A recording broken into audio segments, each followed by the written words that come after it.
Hello everyone, my name is Day Harris and I'll be talking to you guys about the Louisiana Slave Database. So basically what the Louisiana Slave Database is 107,000 entries documenting enslaved people in Louisiana from 1719 through 1820. And for this particular poster, I have gathered 5 variables, which are sex, African language, group, race, and origin.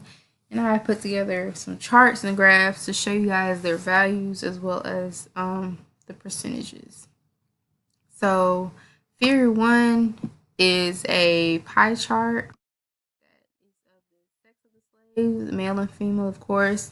And the highest percentage you guys can see is male at 55.4%, and female is the lowest at 44.6%. And this particular information is not that shocking because males are more stronger than females and they could do most of the hard labor back in the day. For figure 2, I have a bar graph that is of the African language, and the 7 values that I've chosen are West Atlantic at 12.2, Mande at 18.3, Gur at 2.4, Kuwait at 12.2, Ewe at 13.4, Adamawa Eastern at 1.2, Afro-Asiatic at 1.2 as well. For figure 3, I have another pie chart, and this is of the group sold during the Louisiana slave trade. And the highest that you see right here is of the individual price at 47.6%. The next highest is of the group price, which is at 37%, and the lowest price was no price at 50.4%. For figure number 4, I have race, and I have a bar graph here.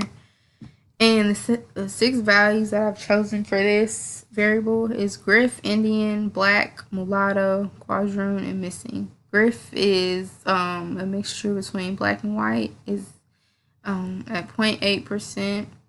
Indian is Native American Black at 0.2%.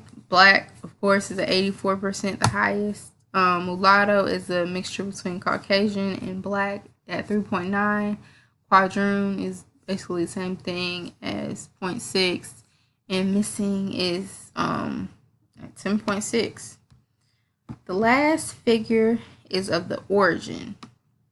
And the 6 values here are Creoles, Africans, Caribbean, Anglo, Indians, and unidentified. Creoles at 10.2, Africans at 25.2, Caribbean at 1.2, Anglo at 2.1, Indians at 0.2%, and unidentified at 61%. The methods that I used to get this information were I used SPSS and a code book that was given